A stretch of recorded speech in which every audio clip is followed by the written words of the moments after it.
Welcome everyone. I'm Akshat Paul, and today we're diving deep into something that every React Native developer needs to understand right now in 2026. The title says it all: the bridge is dead. For years, the JavaScript bridge was the heart of React Native. Every interaction between your JavaScript code and the native layer had to go through it. Serialize to JSON, send it async, deserialize on the other side. It was slow, it caused jank, and it had fundamental limits. That era is over. React Native has been completely reimagined from the ground up. And in this presentation, we're going to break down exactly what changed, why it's a massive deal, and what you need to do as a developer today. Let's get into it. So, let's start with the problem. Why did React Native need a complete overhaul? The old architecture had one fatal flaw: the JavaScript bridge. Every time your JavaScript code needed to talk to native, whether that was rendering a view, handling a gesture, or calling a native module, it had to go through this async bridge. Here's what that looked like. Your JavaScript thread would serialize data into JSON, send it across the bridge asynchronously, the native side would receive it, deserialize it, process it, then send a response back the same way. Every single interaction. This created three massive problems. First, everything was async only. You couldn't make synchronous calls to native. Second, JSON serialization was happening constantly, burning CPU cycles and memory. And third, because of this architecture, React Native couldn't support React 18 features like concurrent rendering and suspense. These weren't bugs you could patch, they were baked into the foundation. So the team had to rebuild from scratch. Now let's look at what replaced the bridge, the four pillars of the new architecture. First, JSY, the JavaScript interface. This is the foundational change. Instead of passing messages through a queue, JavaScript now holds direct C++ memory references. That means it can call native functions synchronously without any JSON serialization at all. Second, Fabric, the new renderer. The old UI manager is gone, replaced by a C++ shadow tree. This is what enables concurrent rendering and React 18 features in React Native. Third, TurboModules. In the old architecture, all native modules were loaded at startup whether you needed them or not. TurboModules are lazy. They load on demand, making your app startup dramatically faster. And fourth, Codegen.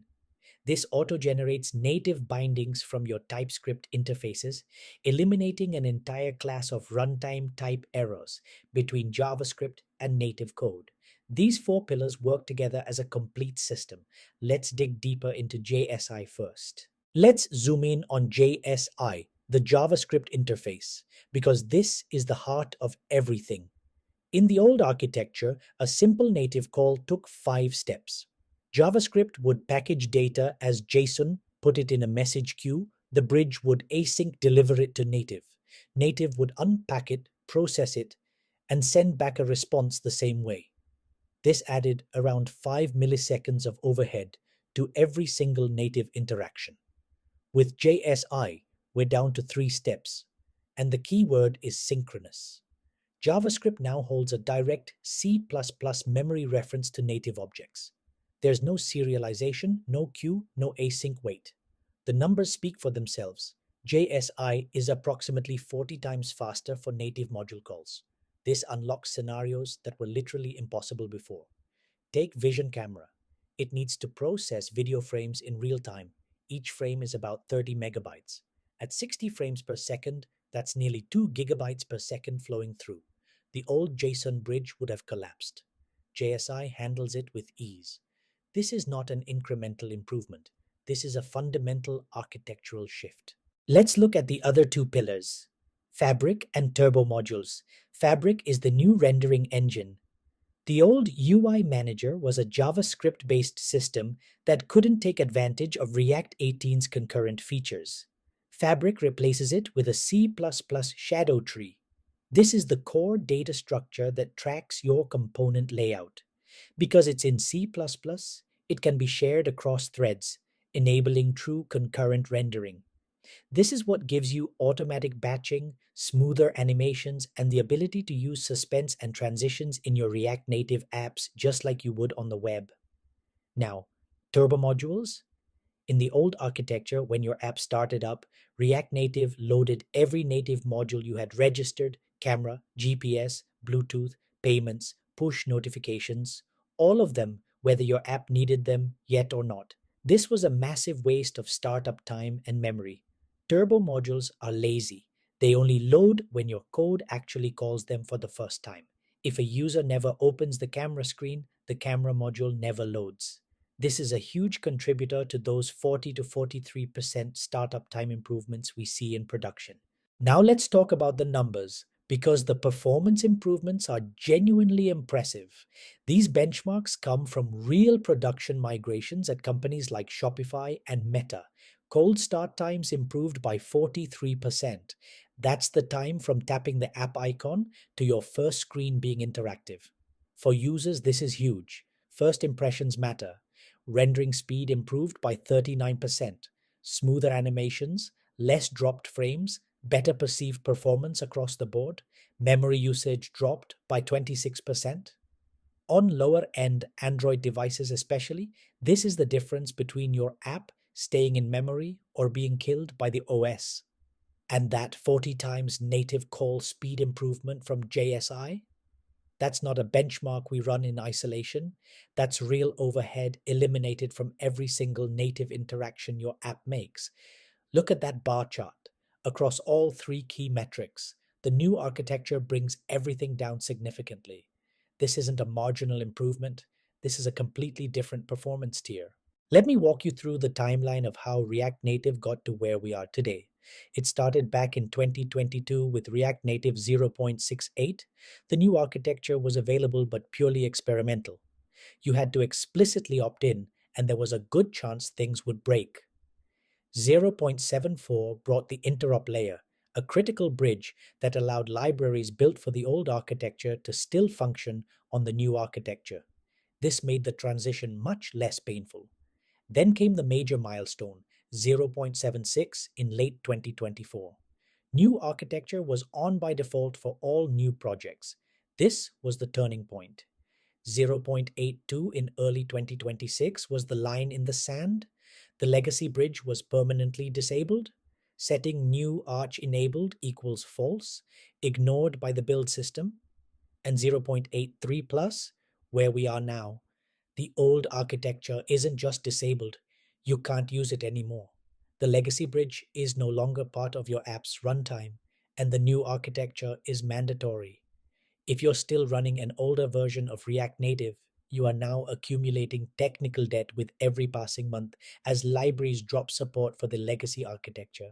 Alright, so how do you actually migrate? Let me walk you through the 5 key steps.